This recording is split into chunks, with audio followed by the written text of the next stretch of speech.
Yo, what it do, y'all? It's your man Mike here with my homeboy Dom, and today we are bringing y'all the first episode of our podcast called Please Continue with a question mark because it's like you're asking somebody to continue, but you're not sure if they are, but it's just conversation. But Dom, what's going on with you, man? Hey man, excited to be doing this. We've been talking about this for a while. I'm ready. Not Nintendo 64 shirt, by the way. I'm just now literally noticing that. Oh, thank you. Appreciate it. It's just, some, I don't even remember when I got it, but, just... One of my shirt. top 3 game consoles, by the way. Oh, yeah, definitely. That one and, well, you can... PS2. Yeah. I'll give you that one, too. There's a lot of them you could put in there, but I would definitely say the N64 holds a special heart because it was actually my first console on my own that wasn't owned by an older sibling.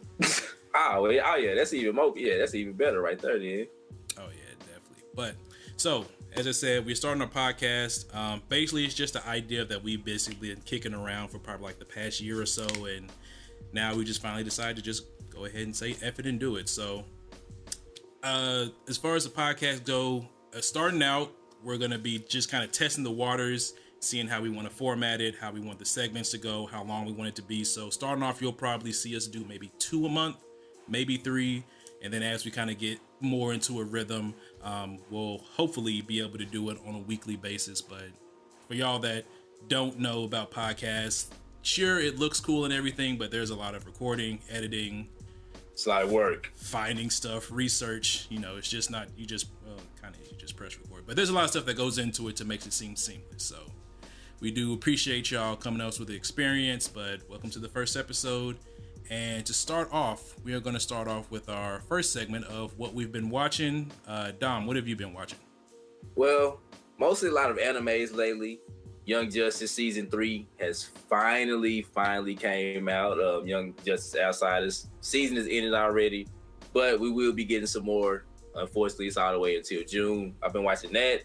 Also, this anime called Baki that's on Netflix. Actually pretty good. One of them Netflix originals because they've got like a lot of original animes now. So that one's pretty good. And it's also one called High Score Girl. And I think you would actually like to watch that because it's basically about some kids in like middle school who basically just go through a lot of pop culture references with like video games and stuff like that. The first episode involved this dude and this chick. The dude got mad because like the little girl beat his high score in Street Fighter 2 and she was whooping his ass with like Gal and you know what I'm saying, Zangief and people like that. Yeah. And the second episode involves a TurboGrafx X. So it's like one of them, like one of them type of animes that it's pretty good. It's pretty interesting. Pretty different. Okay, you said it was called High Score Girl? Yeah, High Score Girl. Okay, because I'm not gonna lie. When you told me that, I thought that was gonna be something totally different than what you just explained. And I'm glad. That's why I kind of tried to say it as slow and as clear as possible because it can sound like something completely different. But yeah, I'll send you the trailer so you know what I'm saying. Look at the trailer. So yeah, it's pretty good anime. So that's basically what I've been watching. Just getting my fill of anime lately because, it's the season. It's getting real already. Oh yeah, definitely, and I'll definitely check that out. I honestly haven't been watching crap, so we appreciate your honesty. I mean, like usually if I watch TV, I'm watching sports or the Food Network. Other than that, it's my PS4 and Xbox and whatever games in there. So, Chopped. Oh yeah, that's one thing I can't watch though is Kids Chopped. Like, I get mad. Like these little kids cook better than I do. Grown that too. Man. And like I get it that the judges aren't they're not like crucial on them like they are with like the adults or even college students, but still it's just like she burned her pot roast. It's like, oh, it has a charred flavor that ain't really the best, but it's edible, and I was like, all right, look, we're gonna have to teach these kids some life lessons right now. that's that handing kids participation trophies and all that. See, that's what I be talking about right there. A little criticism can go a long way. Exactly. But moving on to our next segment, we have our Pass the Aux Cord, which is a working title. I'm still working on these titles here, so you have to excuse me. Basically, just any music that we've been listening to or anything that we really just heard that's been kind of stand out to us. For me, a lot of my people that were in college between the years of 2008 and 2012, How Fly from Wiz Khalifa and Currency finally released on all streaming platforms. If if you were OG, you already got it downloaded on your hard drive. But for y'all that are a little bit newer to the new generation, basically this mixtape came out in 2009. I'm actually surprised that they got it on streaming platforms because it has a lot of samples in it. You can, if you're into music, like you can tell it has samples in it. Only reason I say that because Wiz just recently put up Kush and OJ on streaming platforms like a month or two ago, and there was 2 songs on there. They had to basically redo the beat because it had the sample. Yeah, like the first one, like the one that comes to mind is like Never Been, which had a Chrono Trigger sample. And if you know anything about Japanese video game people and their music, they're very tight on having their music used and stuff that they didn't make. So usually it's super hard to get like a sample from a video game cleared, especially from Japan. But that's out there. So like the 2010 me is just so excited and basically just listen to it front to back like 2 times the other day. The next song is, or I guess the next one is Travis Scott, 18. So for y'all that follow me, y'all know that I play NBA 2K a lot. Play with my friends. I play my career, working on my player. So normally when I first get 2K, I turn off all the music in the game just because I stream it, record it for YouTube. You don't want to deal with copyrights. So, I just put my own stuff in the background. So when you're in the neighborhood, it basically plays music like you're outside in the neighborhood, even if you have the music off. So it's like it's like in the distance, like you're outside and somebody's playing music from like down the road. Okay, gotcha, yeah. Like you can hear it, but you can't really like understand what they're saying for the most part. So I was just in the neighborhood, like looking at stats or something, and I just heard this song, and I was like, man, this beat sounds, from what I'm hearing, this beat sounds cool. I'm like, all right, that sounds like Travis Scott. So I finally just went into the song list of the game. To all the Travis. Yeah, to the jukebox or whatever it's called. I went to all the Travis Scott songs, and I was like, all right, I know all these songs except for this one, so this must be it. Pulled it up on Spotify, and I was like, wait a minute. Then that bass came in, and I was like, hold on. I was like, wait a minute, why have I never heard this before? I guess it was just like some random single he just put out, I think when the game came out or something. Well, he did the music for the game, so yeah, it was probably one of them songs. He was like, oh yeah, well let me just throw this one on there too then. Yeah, maybe just like a throwaway track he just did for the game or whatever. But I don't know. But it's a good song. So if y'all haven't heard it, or y'all probably have, it's called Travis Scott, 18. Thank me later. You have anything you've been listening to? Yeah. I mean, I still been listening to the Anderson .Paak Oxymoron album.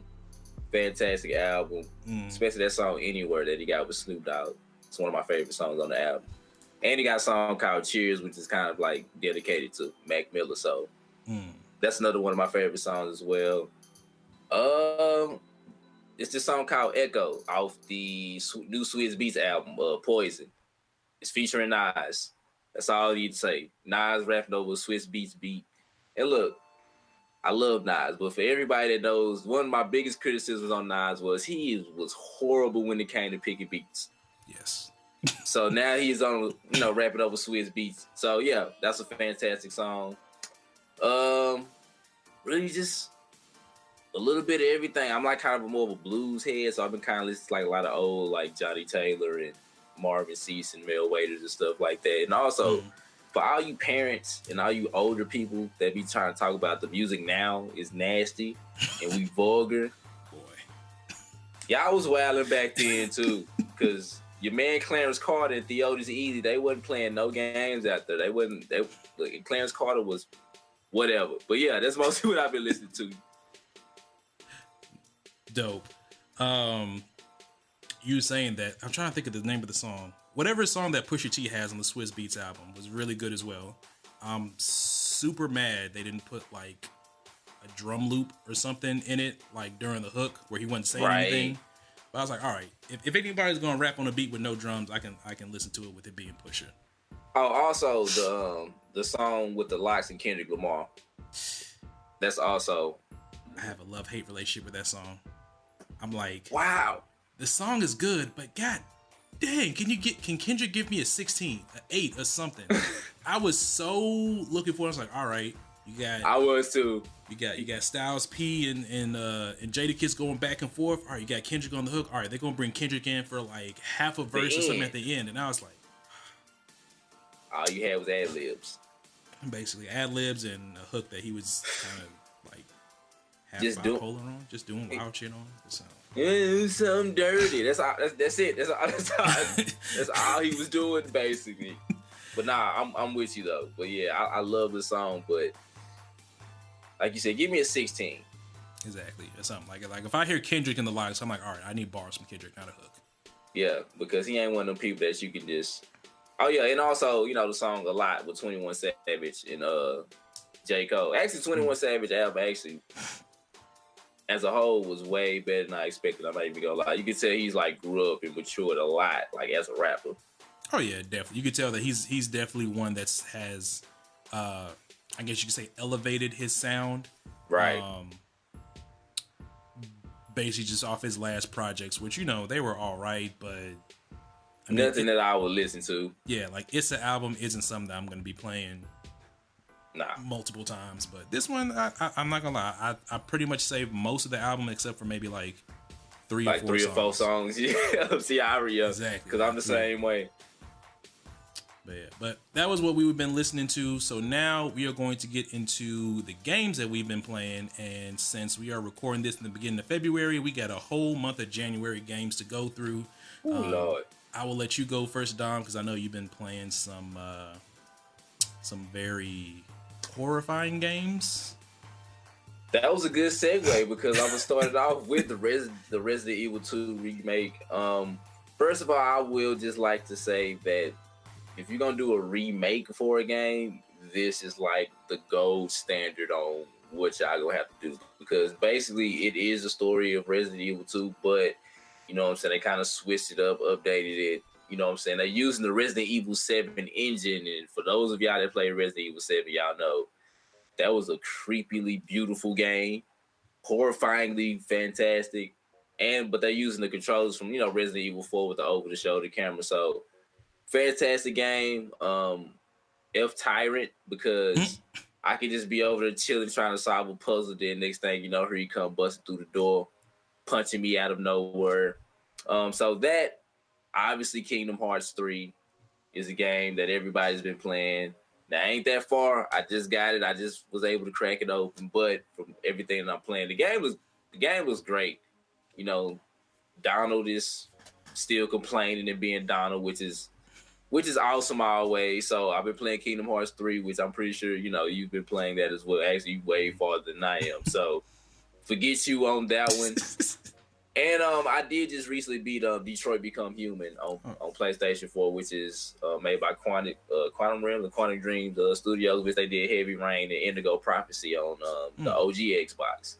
So I always kind of been a fan of like the story, interactive games like that.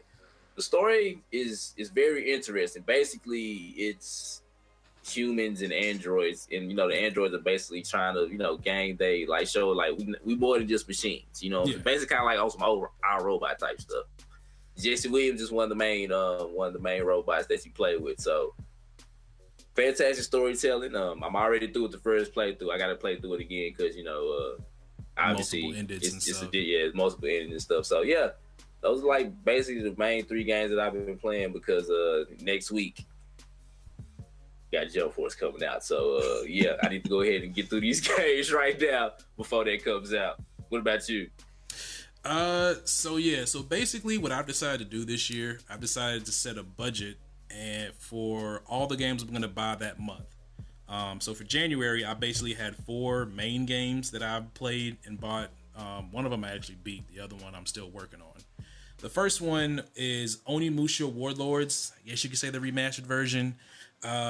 Basically, it is a samurai game set in feudal Japan. It's made by the same people that made Resident Evil, and you can tell because it's honestly just Resident Evil and action samurai feudal Japan for the most part. Especially with them cameras. Oh yeah, whew, those camera angles. So the good thing about this game is basically it's literally just the same game. Like they haven't really changed anything except for updated graphics. Maybe some new voice acting. I can't really tell. They finally added analog controls. So About time. yeah, which I don't understand why.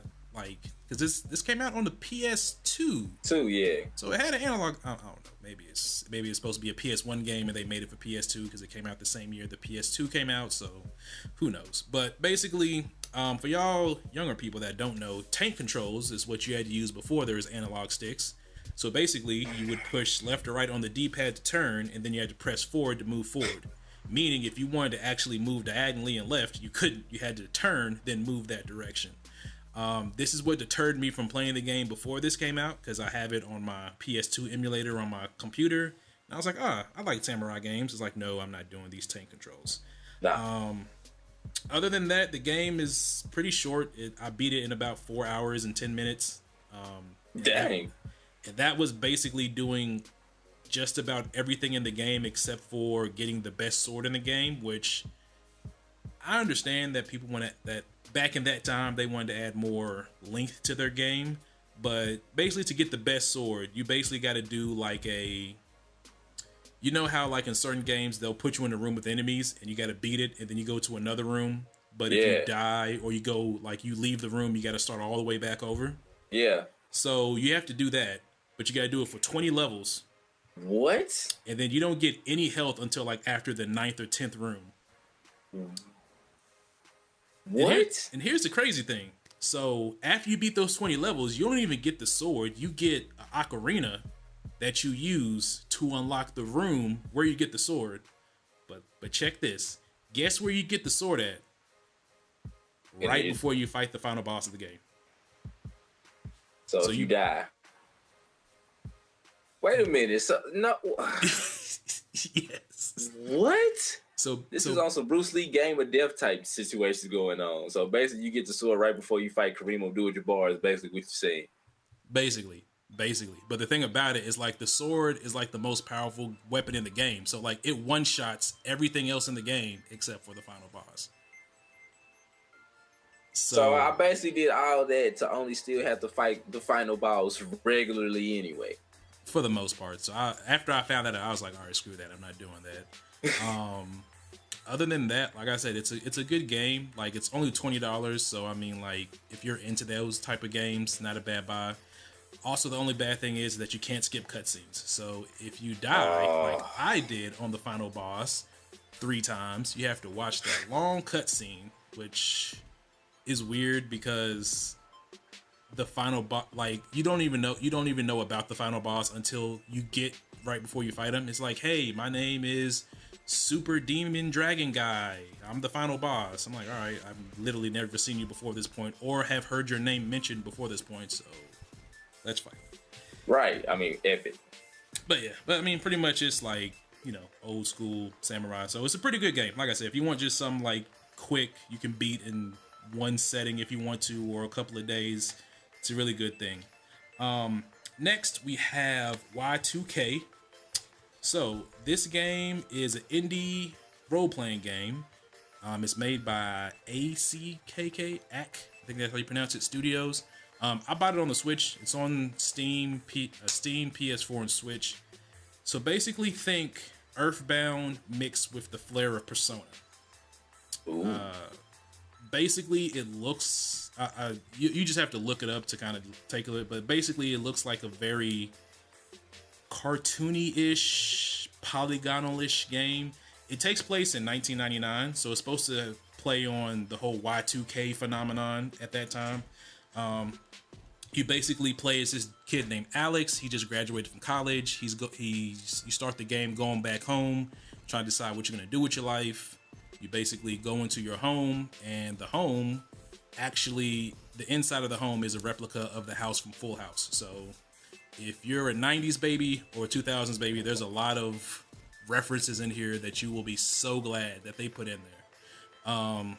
Will Steve Urkel visit the house like he did on Full House? I hope so. I hope there's a Steve Urkel reference in there. I don't know. I haven't gotten that far. I've only played a couple of hours because the other games I'm about to get to, I've been putting most of my time into. We need that mod, though. We do. It's on PC, so there may be a Steve Urkel mod in there. I'm probably sure there is. But yeah, I would say it's a really good game. I've only played a couple of hours of it, so I just barely got past the first level per se. But let's say this game gets weird really quick. Basically, you go from going home, your mom telling you to go to the store to get groceries, a weird cat with a Salvador Dali mustache stealing your grocery list, you chasing the cat into a appears to be haunted warehouse. And then there's like an Illuminati pyramid somewhere in there, and then you got to poke it in the eye so that it cries, so it opens up a room, which is a puzzle. And then you find this girl in here who you find out she's the owner of the cat, but also she lives inside this warehouse and she has no outside recollection of the outside world besides what's inside the warehouse. It's weird. What? And this is just the first chapter, so it's only gonna get weirder from there. It is. I've seen some later game screenshots and gameplay, and it does get super weirder. But it's called Y2K, so if you're interested in a new RPG to play that's a little bit out of the norm, I would say if you like Earthbound and Persona, this is definitely right up your alley for that. What else do I got here? So next, and this is the most game I was actually looking forward to playing, Tales of Vesperia: The Definitive Edition. Yeah. So as y'all know, I'm a huge JRPG fan. Played this game when it originally came out back in 2008, 9, 10-ish, somewhere around there. Played and beat it. I would basically just say this game is like the equivalent of comfort food for video game. It's not too difficult, not too hard. Very good character story. The story kind of progresses, and I love the way that somebody put this on like a forum post that I read. Basically, it goes from like you have a problem, like a local problem in your town, and then it turns into like a regional problem, and then it turns into like a worldwide, we got to stop this dude before he destroys the world problem. But the way it kind of ramps up just is like, all right, it makes you want to keep playing. Like there's been times where like, all right, I got to stop playing this because I got to be at work in 5 minutes. But I don't want to stop playing this. Overall, it's a really good game. I'm only about 10 hours in. Also, for my people that play JRPGs, and I'm so glad that I didn't realize this until now. You know how like in JRPGs, and I guess this is just how like the Japanese culture is in general, they have like awkwardly pervy moments with certain female parties. I didn't have that moment until like 10 hours into the game, where like you have this chick who's like been riding this dragon, and she's been destroying like these giant Blastia machines, which is like basically like machines that protect barriers or they can control weather and do stuff like that. It's like an ancient technology that people use, and she's been destroying like really big, like the giant ones. So long story short, you and her get captured by one of the villains of the game, and y'all in jail together.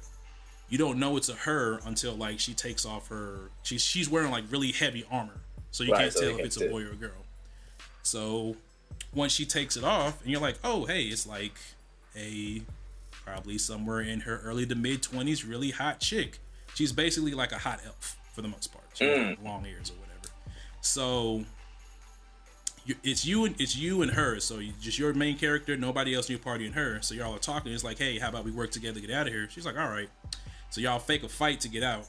As soon as y'all get out and get y'all weapons back, he was like, man, that was some good acting you did back there. It was kind of hard to keep my eyes, like some weird stuff, like, oh man, it's kind of hard to stay focused with such eye candy around me. Like, you sure you don't want to keep that armor? It's clear. Yeah, the Master Roshi moment. Basically, I was like, that was probably like the first moment I cringed in this game. It's like, all right, felt a little dirty, but we'll just. It wasn't too bad though. No, it wasn't too bad. It wasn't just like blatant, but it was also just like, it's weird because your main character, that's like the weirdest he's gotten the whole game. Like he's basically just kind of like I'm an upstanding citizen. I'm gonna fight for the little guys, forget the man, the empire, and all that. And then he just turns into like a horny 21-year-old in like 2 seconds, and then just switches back. It's like, all right, that's. I'll never forget that he acts like a young buck. Pretty much. But yeah. If you love JRPGs and you love the Tales series, definitely go get that game. And then the last game I've been playing, which you spoke about earlier, Kingdom Hearts 3. I am definitely enjoying this game way more than I thought I was. I honestly bought it because there's some games coming out in February that I want to play. And I was like, all right, I'll play this until these games come out, and then I may revisit it later. Now I'm actually going to try to beat this game before, next Friday, actually. Good luck. Yeah. Same for me, actually. Same. The game looks amazing. It's like been in development for 13 years? 14 years. 14 years. So we've been waiting on this for like over a decade and a half, almost a decade and a half. Like I said, the game looks amazing. Somebody, I don't know, do you know if like Sora, Riku, Kairi, did they age from the first game? Because they look mad older in this game. Yeah, I was about to say, yeah, I think from the second one until now, like, I gotta go back and look through the story, you know what I'm saying, go back and catch up on the story. But I think when they kind of recapped the story in the beginning of the game, they kind of showed them aging a little bit. But it's real noticeable in this one, though. Maybe because the graphics are better. You can tell that they didn't age, maybe. Yeah, that's what I'm thinking, because, like, you know, in the first two games, or the first couple of games, they looked the cartoonish. Same. Yeah. Like, but now they actually look like actual real life people. Like, Sora doesn't look like a short kid with size 25 shoes. Like, he still has big shoes, but like it's proportioned more to his body to make him look more like a human. Which I'm like, all right, I can appreciate that. The story's still confusing as hell. Yeah, that ain't gonna change, but it's still awesome. Oh yeah, it's still awesome. I've watched countless like recap videos, and then I'll get into the game, and then stuff will happen. I'm like, all right, I didn't play that game. So I guess or I didn't watch that, you know, I didn't watch that movie, or it is actually pretty good, because once you get later into the game, they the way they do it for people that like don't know anything about the previous Kingdom Hearts, they'll be like, hey, remember that thing? Oh, you don't remember it? Well, let me give you a little exposition, and I'm not going to spoil it for you, but basically, because you said you're still on Hercules World, right? Yeah, I'm still on Hercules World, yeah. So when you get to the world after that, you basically meet up with two people, which you would think would be dead, but for some reason they're not. And you'll know exactly who I'm talking about when you see them as well. And they basically be like, hey, remember us? And Sora's like, yeah, aren't y'all supposed to be dead? It's like, well, we're not dead, and it's because of this. But don't forget, we still have this little evil plan, so go fight these Heartless while we go do something else. And it's like, come on now. Kind of still explaining. But yeah, overall, the story's still confusing, but I'm probably, I've heard whispers that the ending and like the secret ending wrap everything up fairly nicely. So it's not one of those things where it's like, all right, there's like a cliffhanger for the next game, but like it's they pretty much say that they wrapped the story up. Yeah, nice. like there's a definitive ending now. Gameplay is also excellent. You know what this honestly feels like? This feels like an action RPG with like 6 different other games, because the attractions is basically where you just like can summon like basically a Disney park ride. So like one of them is like a shooter pod where you basically play a first person shooter for like while it's available. There's a dancing mini game in one of the worlds. So basically it's like DDR Kingdom Hearts. Not too difficult, but it went on for like a good 3 minutes. I mean, that ain't bad. A little dance break. Oh yeah, like a little dance break. There's also a mech fighting mini game in one of the other worlds as well. It's just you can tell this game took a long time to develop, because I just played and I was like, damn, somebody actually had to sit here and animate Sora, Donald, and Goofy riding a train shooting fireworks at an enemy, or animate this teacup spinning, or animate them shooting like there's a lot of stuff in the game that you just know somebody had to work on and be like, all right, they spent a lot of time doing this and that. So I can really appreciate that. The boss fights are amazing. Not to spoil anything again, but I just got through fighting this boss on this one world where basically the boss was like 16 times my size. And I started fighting it. Damn. And then like halfway through the fight, you know, in most boss fights, they switch up their pattern. Right. So they started trapping me in like this little cage that had this little hole that you had to find. But they're also like throwing bombs at you as well. So you got to like dodge the bombs, find the hole, and you got to like do that 2 or 3 times, and you got to climb this large tower and then go like hit the boss to stop him from doing that. So that was a really good boss fight. The only thing I can really say that I'm not going to say that I don't like, but it took me some getting used to and I kind of wish was different, is the camera. Mainly the lock on. So for the most part, this game has 2 lock-ons. It has a soft lock-on and a hard lock-on. So whenever you're near an enemy, you'll see a little yellow reticle, and basically if you start attacking, it'll start attacking whatever reticle that enemy is on. If you press R1 or right bumper on Xbox, it'll lock on and the camera will zoom in, but like the camera's not behind Sora like it normally would be in a game that you play. Right. So if I'm like fighting somebody, sometimes they'll go off screen and I can't really see them, but I'm just like randomly whacking at something. You got to click the right stick to refocus the camera behind Sora, but you got to think about it like you trying to press attack. If you're trying to, like me, I'm doing a magic build, you got to hold L1 to cast magic, and then there's different chapters of magic that you can flip through, and then when you got more than one special triangle ability, you got to there's a bunch of shit during combat, and I'm not thinking of pressing R3 so I can actually center up my camera. So it would help if like the camera just followed the back of Sora during combat, so I can always have like know who I'm attacking. That's like exactly. Yeah, that's basically my only gripe. I'm about 10 hours in. I just got through with the 3rd world. I'm about to start the 4th world.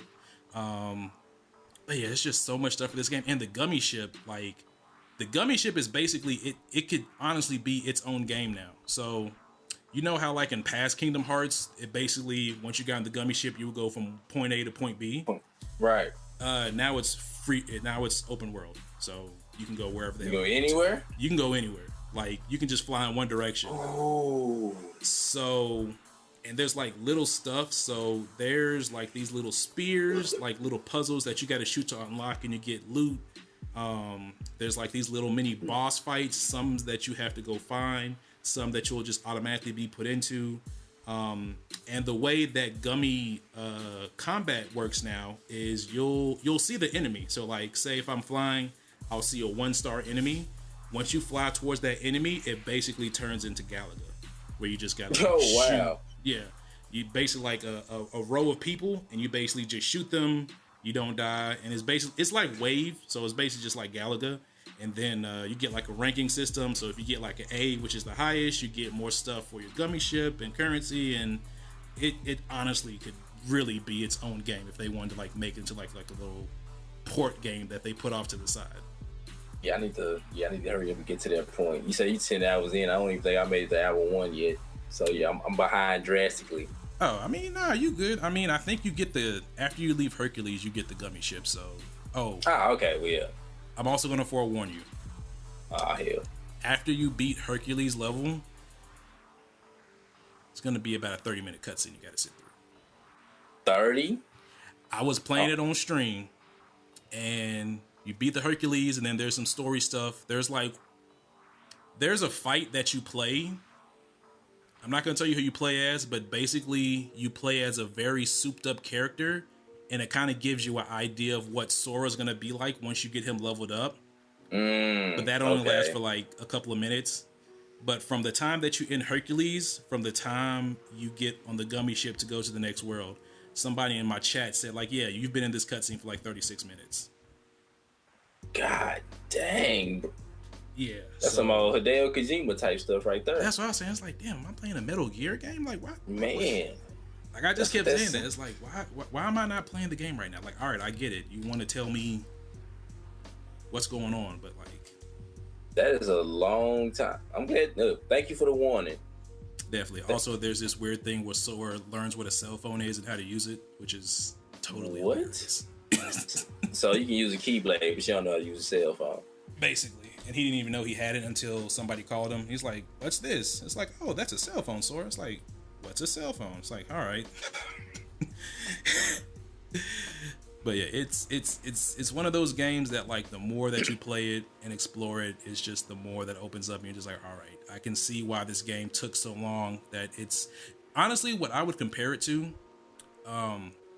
You know how like with Nintendo games, like first party games like Mario, Zelda, Metroid, right? You could tell that there's a certain level of care and polish put into it that you don't see in like many other big name games that come out. Kingdom Hearts is like that, but like on steroids. That is very true, because if y'all giving 36-minute cutscenes like this, that means y'all took y'all time. Well, it took y'all 14 years to make it. Exactly. So it's like, all right, y'all gonna get everything. Y'all wanted it. All right, here, I'm gonna take all of it. But 30, it ain't like you gonna skip it. So you know what I'm saying? Because you gonna want to know what's going on. Because you probably skip something, and then next thing you know, you don't know where you at. You just so confused. So screw you, Disney and Pixar, for that one. Still love you though. Oh yeah, definitely. Still happy I bought the game, but that was Kingdom Hearts. Other than that, I know you and me both have been playing the Anthem demo. I know you had a couple of select words for that, so I'll let you say your feelings on the newest BioWare game to come out. BioWare, I am just so... All right, so here's my thing with Anthem. Before we get there, let's all continue. Everybody knows that we are both big Mass Effect fans, okay? Mm-hmm. But for those who don't know, we are big fans of the Mass Effect franchise. It's one of my favorite RPG franchises and game franchises of all time. So Mass Effect, basically what happened was they stopped working on Mass Effect Andromeda, and you could tell when the game first came out because it was so much wrong with it. I think like they had to do a day one patch that was like almost 10 gigabytes just to make the game somewhat playable. So fast forward, they basically stopped making Mass Effect Andromeda's single player DLC to start working on Anthem, which, you know what I'm saying, is fine. But the game that we basically got was Destiny mixed with Titanfall. That's basically what Anthem is. And the shooting is not worth it, basically. Y'all basically pulled all over Mass Effect Andromeda to bring us this basic, generic Destiny ripoff. Look, it's fine flying around, but that's gonna get old, especially when you know what I'm saying, when your armor keep overheating and stuff like that. Like after a while, it's just like, all right, whatever. And then the monsters that you shoot is just like, it takes so much to kill them. I might as well play Gears of War if I'm gonna do that. If it's gonna take me a whole clip or two to kill something, I'm gonna play Gears of War. Just the fact that this is what we got. Now, granted, it's a beta, so maybe when the full game comes out, maybe it'll be different. But from what I played, I'm not impressed. This game is going to be, and you know what it also could be. It could also be the fact that games like that don't just hold my attention. Well, that particular game didn't hold my attention because it was just like, okay, after a while, once you get through flying around shooting stuff, like, all right, what's next? The story mode better be the most amazing thing in the world. But they already said it's gonna be short because they're gonna be focused on the multiplayer. So I hope the game does well, so that way we can get a Dragon Age game. But other than that, this game sucks so badly to me.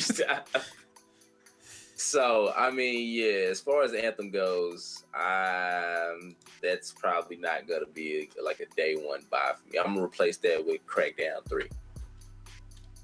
So, I mean, I know you played it too. You got a chance to, well, not really play it because, you was having server issues. You made your armor before I did. So, I mean, I know you got some things to say about it too. Yeah, so I was one of those people who tried to play it during the VIP demo weekend. So here's how this happened. Anthem, I was like, all right, I don't know if I'm going to buy this, but I want to play this demo. Like, all right, if you want to play the VIP demo, you either have to pre-order the game, which I know I wasn't going to do, or buy EA Access. I'm like, all right, I got $5. I'll buy EA Access. I've been wanting to play through Titanfall again, so I can download that. Give me a reason to do it. So I get it, I download it, load it up, can't get past the first screen. So I'm like, all right, cool. I'll try it tomorrow when I get off work. Get off work, finally was able to load into the game, and first off, the hub area, and I think they said they did this deliberately to make you move super slow while you're in the hub area. I don't know why, but I don't know. They said like they made like I think you can run, but it's disabled for the demo for some reason. Some where they said like they purposely made you not be able to move as fast as you could for the demo for some reason. I don't know why. But BioWare trip. It is, and you move super slow through it. I finally got a chance to like you said, watch that first cutscene, get to your javelin, mess with the armor, see the stuff you can buy. I'm like, all right, cool. Go to play the game. And for some reason, Xbox was the only one that didn't get this fixed, where basically you would load into a match and the bar would stop right at 95% and the game would freeze. Wow. So it was happening on like PC, Xbox, was it on PS4? I think it might have been on PS4. Yeah, because of pre-order. So PS4. So they patched PC and PS4 day one. Xbox never got patched. So basically I never got a chance to play it VIP weekend. So I was like, all right, open beta comes out next weekend. I'll just play it then. Finally got a chance to play it, and like you said, the gameplay was okay. It was all right to fly around as the thing. The shooting did not feel good whatsoever at all. Like if you because I played Destiny 1 and 2, not hardcore, but I played it enough to be like, all right, I know what a good shooting game should feel like. Right. And that did not feel good at all. And here's the thing that kind of worries me and irritates me about this game. Like you said, basically Mass Effect Andromeda was sacrificed to make this game, and this is what we got. So here's the thing. BioWare has, for as long as BioWare has been doing the Mass Effect games, Dragon Age games, BioWare has never really been known for having the best combat in their games. Granted, True. The Mass Effect games combat worked as good corridor shooters. Mainly it was like the magic powers that you got, but mostly for Mass Effect you played for the story. That's right. Then the decisions and basically crafting your own tale. You don't play Mass Effect to the combat. For the combat for the most part. Case in point, the first one. So that's why I was having issues like, all right, they're making a looter shooter, which basically lives or dies on its combat, from a studio that's known for having really good story. And that's all right. I don't know if you can have a studio that primarily focuses on story. Granted, Mass Effect Andromeda story was not the best. It was okay, but for Mass Effect, for a game with the name Mass Effect in it, it was way below what it should have been. Yeah, I didn't really care for the Ryder family, to be honest with you. Not at all. Same here. The customization was cool, but that was about it. Yeah, I mean, yeah. But you want to know what the funny thing is? Andromeda had the best combat out of all the Mass Effect games. Easily. Which is so weird, because it's like, all right, y'all took a step back in the story department, but the combat for Mass Effect Andromeda was amazing. I loved being able to like basically pick soldier parts, engineer parts, infiltrator, adept parts, and basically just make whatever the hell I want, as opposed to like the old Mass Effect was like, all right, you're an infiltrator, you got to use a sniper rifle, you got to use a shield. Yeah. You're an adept, you got to use a shotgun, you got to use biotics. And I was like, all right, well, I guess I'll just. And not to cut you off, but and I did not realize how annoying that was until I went back and started playing the first one, because only certain people can have like medium and heavy armor, like depending on what you are, you can only have light. It was so annoying. So annoying, dog. Very much so. And then like with Andromeda, it was basically fixed, but the story took a hit. So as you said, I'm definitely not going to be buying Anthem day one, especially with the Division 2 coming out next week, which is a game that I'm probably going to be buying day one. I don't even know if I'll even buy Anthem. I mean, the javelins look cool, and I don't know. Well, let me ask you this: what kind of Xbox do you have? You have an Xbox One S or? Yeah, that is. Okay, so this may just be my issue because I have one of the OG when the Xbox Ones first came out Xboxes. The game looked blurry for some reason. It looked at certain times, like especially when you flying around. And also, side note, I had more fun flying around that game, Dark Void. I don't know if you remember that it was on 360, but it was like you was like flying around on jetpacks and stuff, like back on the 360. But Yeah, no, it did look blurry at times, like especially in the middle of certain fights. So yeah, it's not just your Xbox; it's actually the game that was doing it too.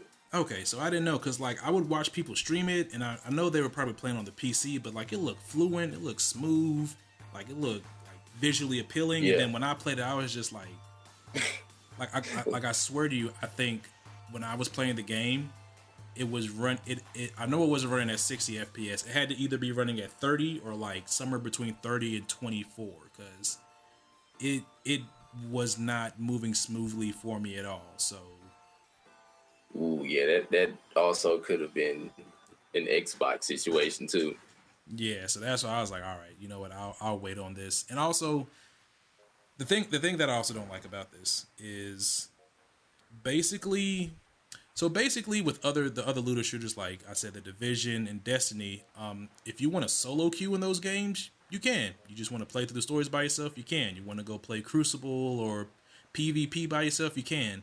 In this game, it's only PvE, and if you want to do any sort of mission, you have to get matched up with other people. Yeah, which basically means you have to play this with other people when you like maybe you just want to hop on for like 20-30 minutes, and then just keep it pushing, like which is basically what I would have been doing. Like how y'all gonna make me want to? I don't want to join nobody, no stronghold takeover or nothing like that. Like I'm just trying to fly around, get my XP up a little bit, and keep pushing.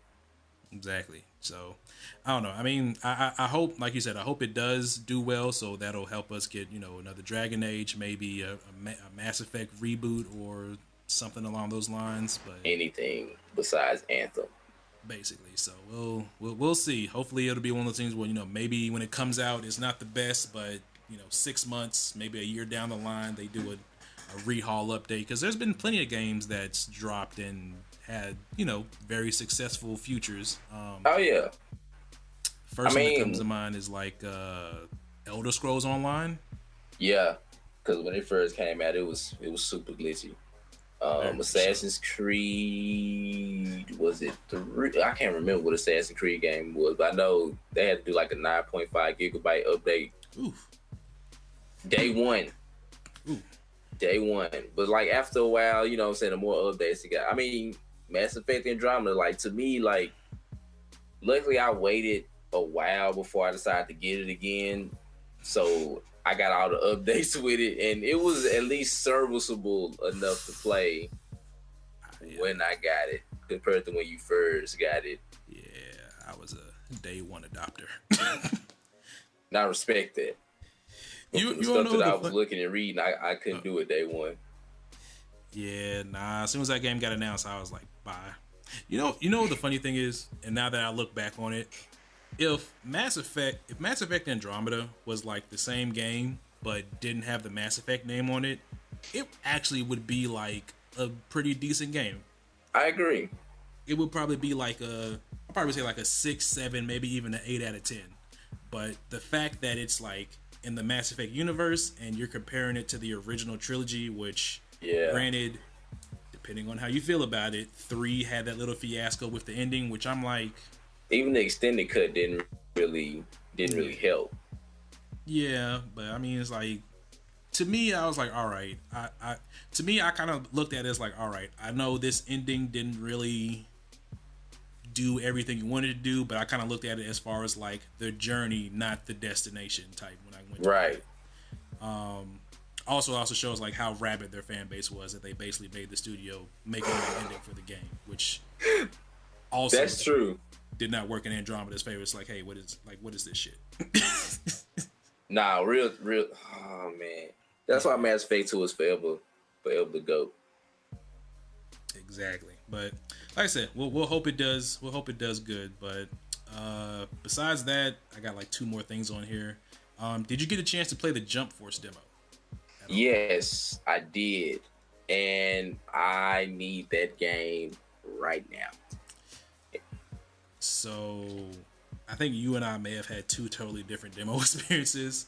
So when the original demo came out, the original demo I didn't get a chance to play it because it wouldn't let me, like, it let me play the first night, because you remember I texted you and I told you about it and I got a chance to play it, but after that couldn't play it again.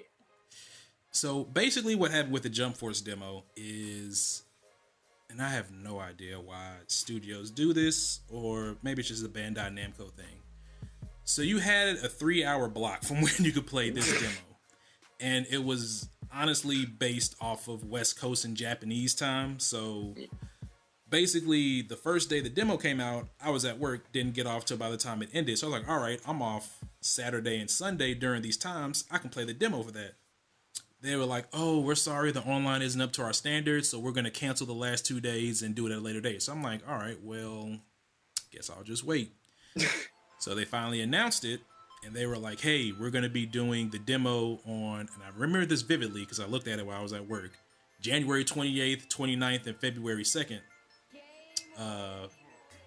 PST time, which is Pacific, which is West Coast time, basically 11 p.m. to 2 a.m. And I'm looking at it and I'm thinking like, all right, well, that's like 1 a.m. my time. Yeah. So I guess I'll try to stay up. Mind you, this is also the day that Kingdom Hearts released as well, so I kind of already had obligations. So I got off work and I was like, all right, stayed up, started playing Kingdom Hearts, started falling asleep. I'm like, all right, I'll take a quick little nap, set me an alarm, wake up, play Jump Force, see if I want to buy it or not. So I woke up about 1:15, and I probably should not have done this and should have just waited till the next day. But I woke up by 1:15, played it on PS4, because that's probably what I would have got it on. No, actually I played it on Xbox, I take that back. So I played it on Xbox, turned it on, it's like, all right, cool, let me in. In all honesty, it's basically just like a awkwardly looking Xenoverse to me. Reason I say awkward is because like the lighting in that game is trying to make the characters look realistic, but they're cartoon characters, anime characters, so trying to have Goku or Naruto or Yusuke look like an actual human being just did not sit well with me. Rightfully so. That is weird. That's definitely weird. So I played a match against a computer, and I'm not gonna lie to you, I don't know if it was just because of the fact that my eyes have gotten bad, I was half asleep. I basically could not really keep track of what was going on the screen. I'm sitting here and like, I know I'm pressing buttons. I don't know if it's the fact that I'm just half asleep or this stuff is just like happening like a half a second later. Also, so I picked Vegeta. What did I pick? Vegeta, Yusuke, and somebody else. And then I did random. So on the other team, there was another Vegeta. So I swapped in my Vegeta because I don't know the buttons. I'm just pressing stuff. So both Vegetas are in at the same time. And like, they have the same exact costume, except for I think my Vegeta had a slightly darker blue tint than his. So we're sitting here fighting, and I honestly did not know which one I was until his died. And I was like, all right. So basically I played like 10 minutes of it, and then I went back to sleep, and I'm like, all right, I'm probably not going to get this game. Yeah. So for one, playing at 1:15 in the morning probably did not help your experience whatsoever. But yeah, it sounded like we had two totally different experiences. Yeah, and I think, and I kind of wish, and Bandai Namco, I know you're probably not listening, but if somehow you ever think of this in the future, if you're going to do a timed beta, because I remember looking on Twitter when it first came out, and people were like, oh, well, I guess I won't be playing the beta because it's going to be 2 a.m. here on the East Coast. Right. And I got to be at school in like 4 hours on a Monday night. So if you're going to do this, I would say let people play the offline mode. Like if we just want to play against the computer, like me, because I just wanted to play to get a feel for the game, to see if it'll be something I want to put time into. Like just give us an offline portion. And then those 3 hours that you want to test the servers or let people play online, let them play online as well. But don't just do it to where like, if it's not between that time to play the demo, then you can't.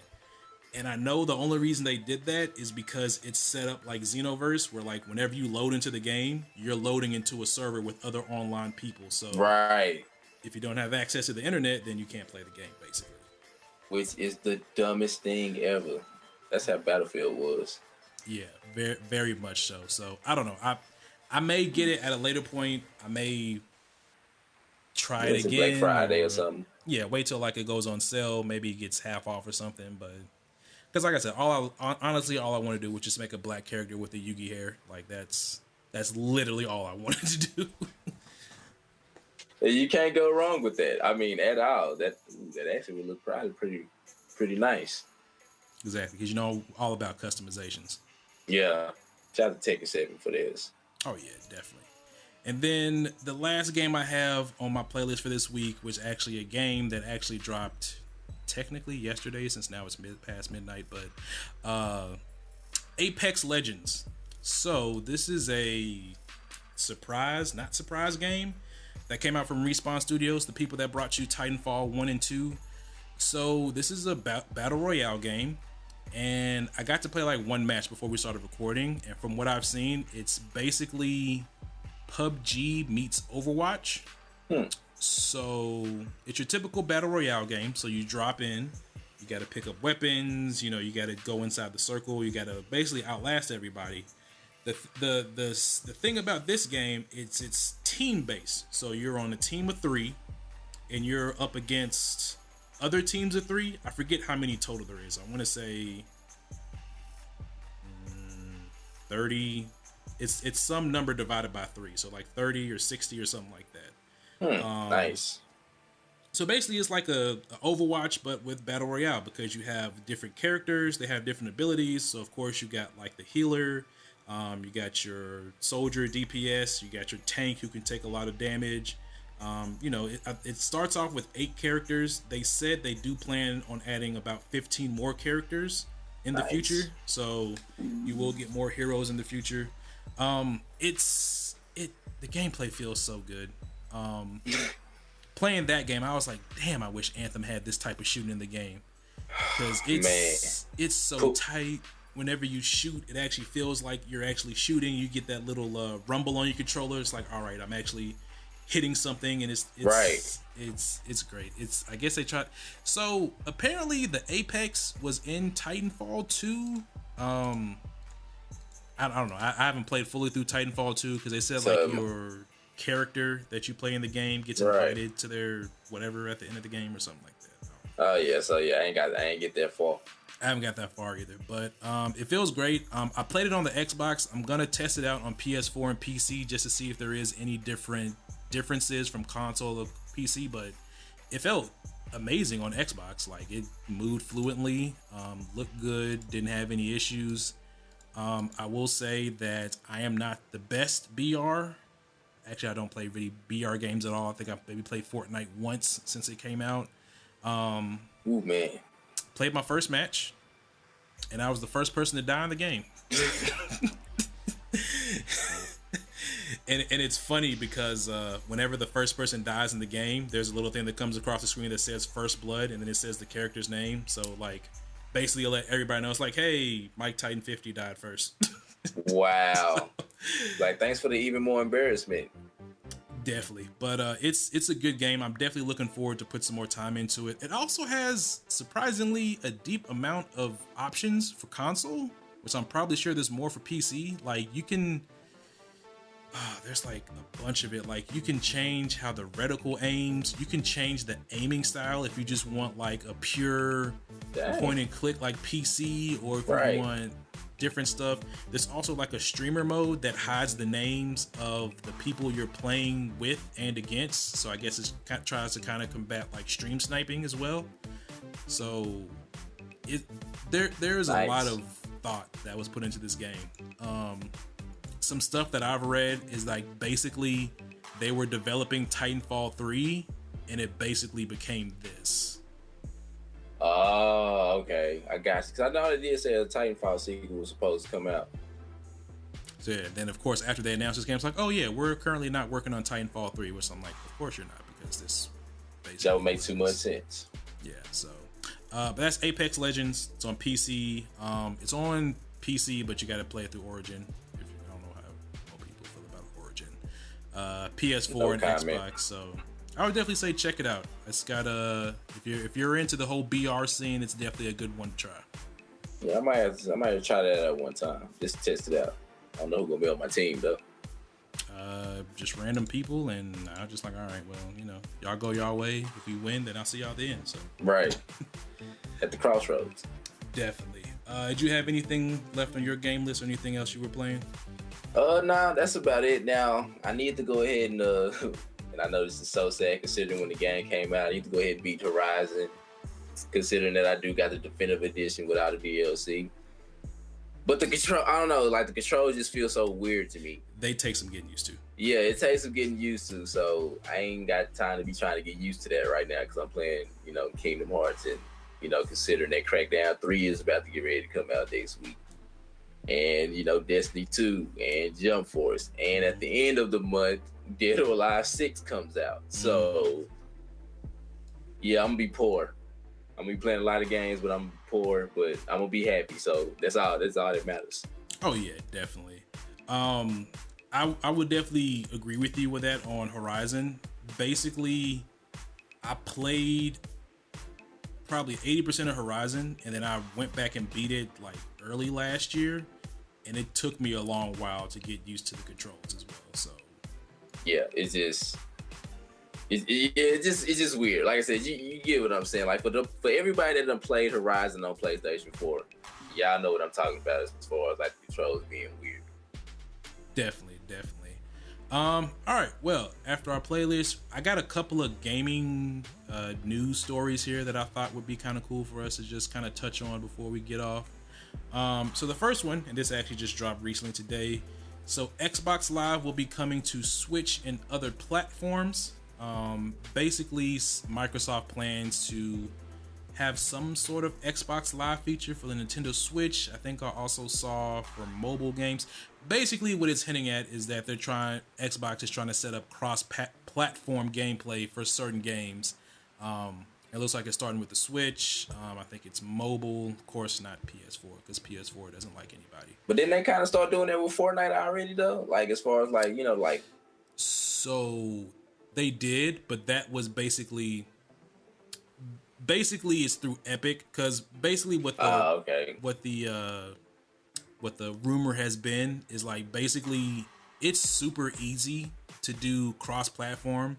Basically, you just gotta like flip a switch and then people can play together, but you have to have those platforms agree to do it. And Sony for the longest have been like, no, we don't want our customers' information and all this. So that's why they've been you haven't really seen it that much.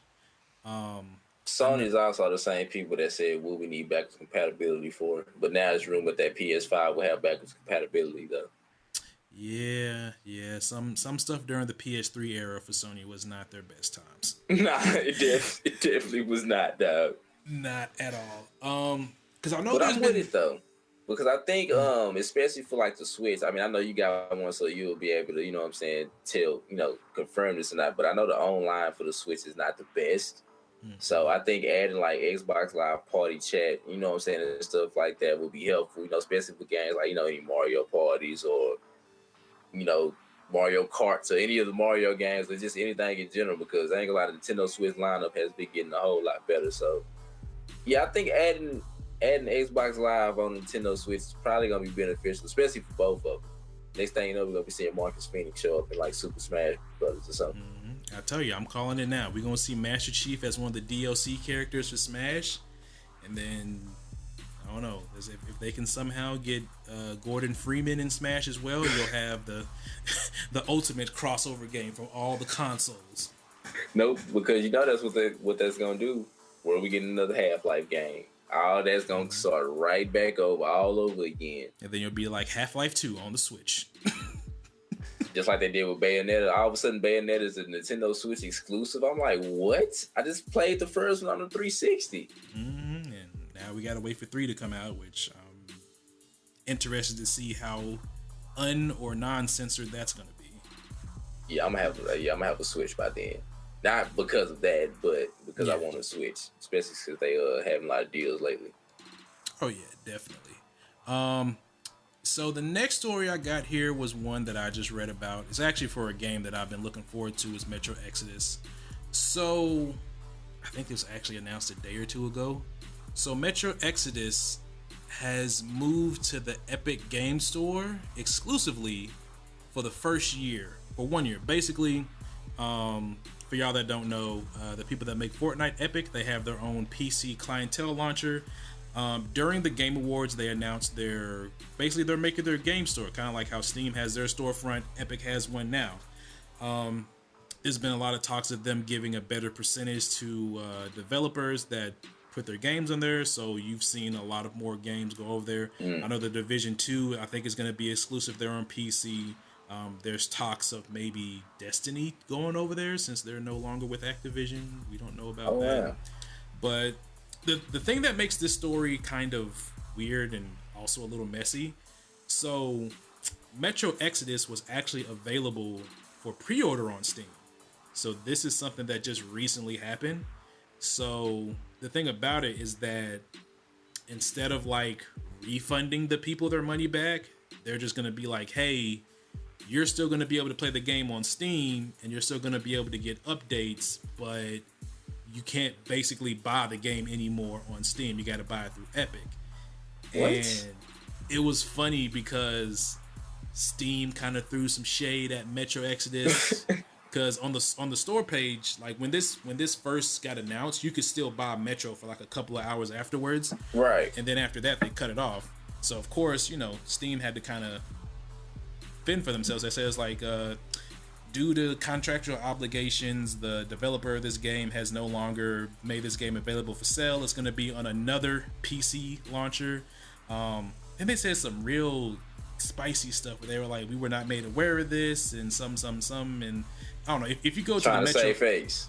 Basically, they're trying to save face because like, oh, we just only found out about this a couple of hours ago, and basically they're saying like, don't blame us, blame them, and it's weird because now it seems like that Steam, because but like if you want to sell a game on PC, like basically you had to go to Steam. There really wasn't anything that could compare to go. Because there's other people have theirs, but like Origin and Uplay, but that's just like specifically for EA or Ubisoft games. You're not gonna like buy a non-EA game on Uplay or something like that. So I just found that kind of interesting because now it may seem a thing that like Epic is taking some pretty big name titles away from Steam. What is Steam gonna do to counteract it? What other games could be moving over there? So that's pretty interesting story. You have anything you want to say on it? First of all, the last Metro game I played was it Light? I think it was Light. I know, and it creeped me out, but in a good way. But this is intriguing though. So that means for the first year, that's the only place you'll be able to buy it. Yes, because the game that got announced during the Game Awards, Hades, which is like a roguelike game made by Supergiant Games, the people that made Bastion and Transistor. It's in early access. It's also only available on the Epic Store, but once they get done with early access, then it'll be available everywhere else.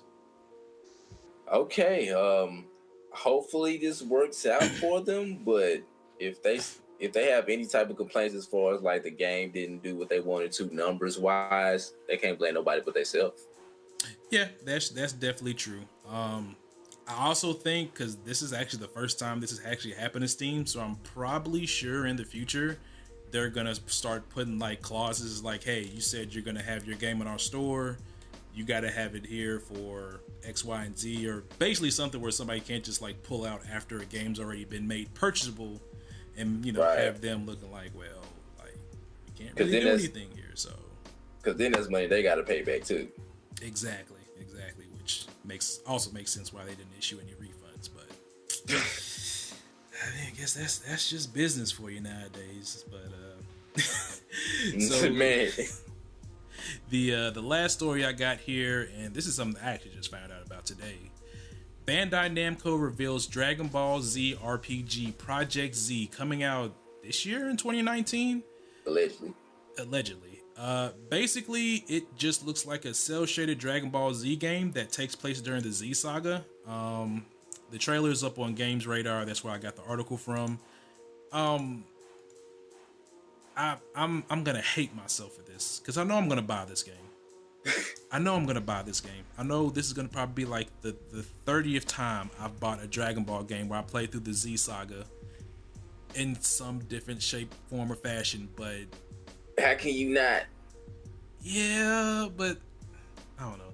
It's like it's like if like you want to diet, but then like Bluebell puts out your favorite flavor of ice cream that only comes out a certain time of the year. You gotta make a decision. You just stock up on it. You just buy like 4 or 5 half gallons of it. Yeah, you sure do. Cause like you said, you don't know the next time it's gonna come back. So you might as well just go ahead and get yours while you can. Exactly. I mean, I'm excited for it, but then again, I'm also like they couldn't have did this with like some recent like Super or something. Super, like yeah. Well, see, maybe the thing was maybe they don't really, since Super ain't really done yet because they do got like more episodes and another arc that's about to start. So maybe they trying to hold off until it gets officially done, and maybe they feel like, I mean, if we going through the whole Dragon Ball Z cycle, which means basically we're finna be replaying all the Dragon Ball Z Budokai games all over again. I'm fine with that.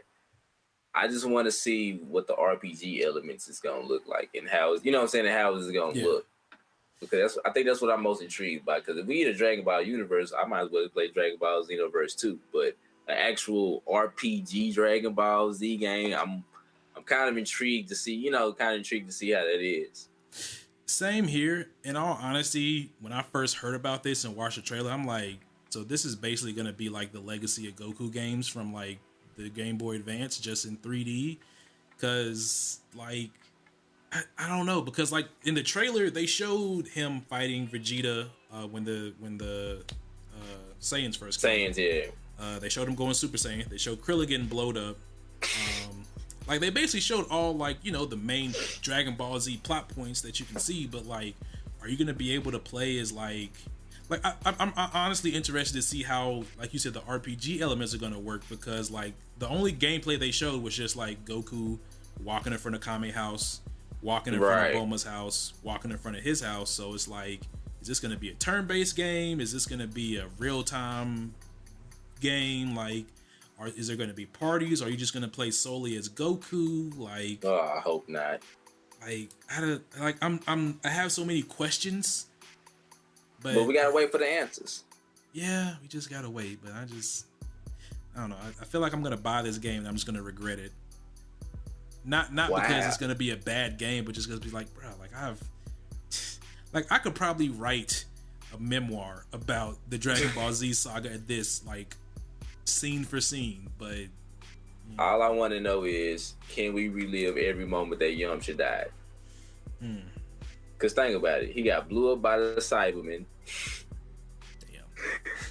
I'm sorry, the funniest thing forever would just be him just laying dead in that little crater after the Cybermen blew him up. All you see is him just curled over like this. Like, damn, Yamcha. And then think about it, not only did Vegeta try to kill y'all, he came and took your chick, son. He came and took Bulma from Yamcha. Remember, even back in Dragon Ball, Yamcha was trying to get at Bulma. Yep. And he had a kid with her too. Yamcha is the old guy, straight friend zoned. Yeah, I mean, he got the Wolfang fist going for him. That's kind of. I ain't gonna lie, that is one. That movie is amazing. Ooh, I wonder if we'll be able to learn that ability. Because now what I'm thinking about, I don't know. I think it was called Dragon Ball. Yeah, the Dragon Ball Z Sagas game that was on PlayStation. Where it kind of had like some RPG elements where you fly around with everybody and kind of boost your dude up. I wonder if it's gonna be like that, or is it gonna be like horrible RPG elements like Sub-Zero mythologies? It's not. Let's hope it's not that, because boy, if that is the worst spin-off game of a fighting game ever. That's worse than that is worse than Special Forces. Yeah, never mind. Yeah, that's worse than Special Forces. But yeah, no, I'm looking forward to it though, because I wonder if I can. Now I'm like you though. Can I create my own character? It said it's gonna be the story of Goku, so it seems like you're gonna be playing for Goku for the duration. My question is he the only person we're gonna be playing of? Because there are like some pivotal, like for instance, moments for everybody. Like during the Namekian saga when Goku's in the healing chamber, like are we gonna temporarily play as Vegeta or Piccolo? Or Krillin. Yeah, Krillin, Gohan, somebody. The chili bowl fade. Oh god, that hurts. That haircut that Gohan had on Planet Namek was atrocious. It was, but he grew out of it. Yeah, and he grew up to not be able to be as strong as he should have been. Yeah, Which, you know what? Chi did the right thing because she saw Goku and was like, nah, my son ain't going to be like that. Exactly. She saved him from himself. Yeah, because he was going to be a straight meathead like his dad. Exactly. He never had a job a day in his life. Don't even know what a job is or a book, apparently, because he'd be like, what? Like books? I can't punch those. One of the strongest fighters in the universe, though. Can't read to save his life. Not at all. You'd be... He is Floyd Mayweather. I was about to make a Don King reference there, but... That works, too. one of the best fighters in the world. Can't read.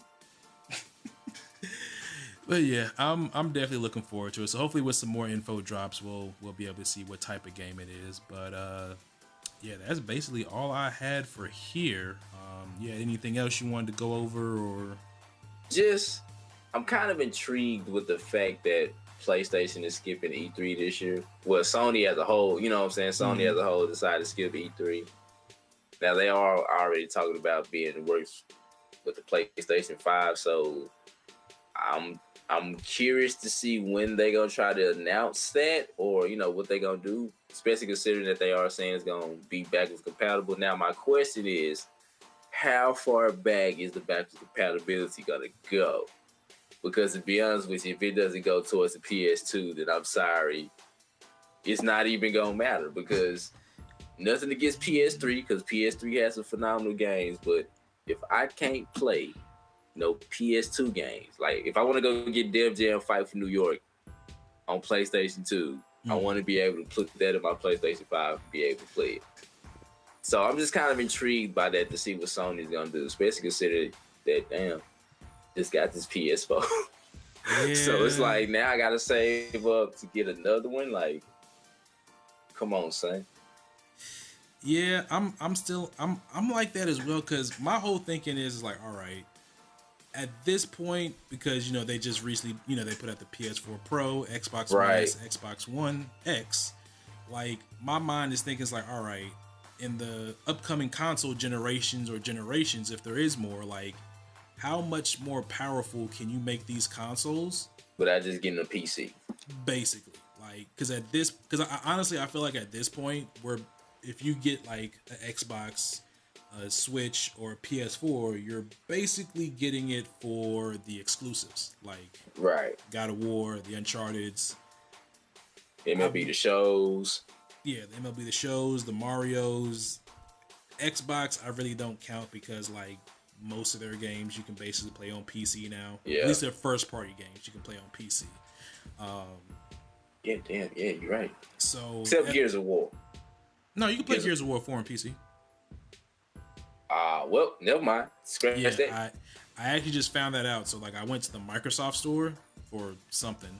And then I was just like, look, it shows like if you have like Game Pass, if you have EA Access, Xbox Live Gold, and it shows all the games that are available. And then there's like an install button. So I'm like, oh, okay. So I can play.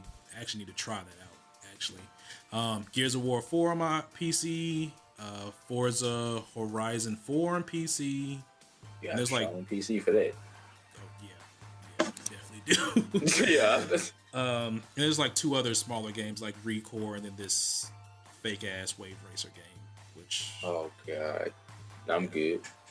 But yeah, so that's what I'm just thinking. It's like, all right, like PS5, like all right, like how much more powerful are you gonna be for a PS4? And also like, what's the price gonna be? Because like Xbox One X, PS4 Pro, about $400 or $500. You can off top. Like, I mean, if you're gonna make these things any more powerful, are they gonna get up to the $7-8 grand? Like at that price point, I'm getting a PC. I might as well get a PC. Yeah, exactly. I might as well build one actually. You'd be better off just getting a PC and just keeping your PS4 until the price drops, because I'm not spending no. That's rent, basically. That's really just half of rent. You know what I'm saying? Like I'm not. That's almost $1,000. Like people that spend $1,000 on iPhone. Never mind. I'm not. That's a rent for another day. Exactly, for another day. Oh man. But yeah, like I said, I'm interested to see what they do, but I'm also kind of hesitant. It's like, all right, like how much more powerful is this going to be than what I got now, and is it going to be worth me? And like you said, like I don't want to buy for a new console. Like I'm about to get me a PS4 Pro later this month. I may invest me an Xbox One S, and like then I gotta go like what 2019, so 2020, Yeah. 2021, another year or And, two. and think about this though, like they made the Xbox One X, but all the games ain't even, you know what I'm saying, really converted for you to be able to like see the benefit of it. So basically, for everybody, first of all, if you ain't got a 4K TV, there's no point to get one. And secondly, it's only like a handful of games to where you just notice the difference, like graphically anyway. Like game speed, yeah, it'll probably move a little quicker, but like everything else still gonna look the exact same. Exactly. So that'll be a good thing to keep an eye on, especially with the new consoles coming out and seeing what bells and whistles they can put on it. But yeah, I believe that is going to wrap us up for our first episode of the Please Continue podcast. And Pat I must ourselves say, on. oh yeah, little Round of hand applause. clap. Yeah. Little golf claps. Tiger Woods is back, you know what I'm saying? some along that line. But yeah, I do want to appreciate everybody for tuning in. As we said, we'll be doing this probably once or twice a month starting out. And then in the future, we'll, try to get it down to maybe a week, maybe every other week.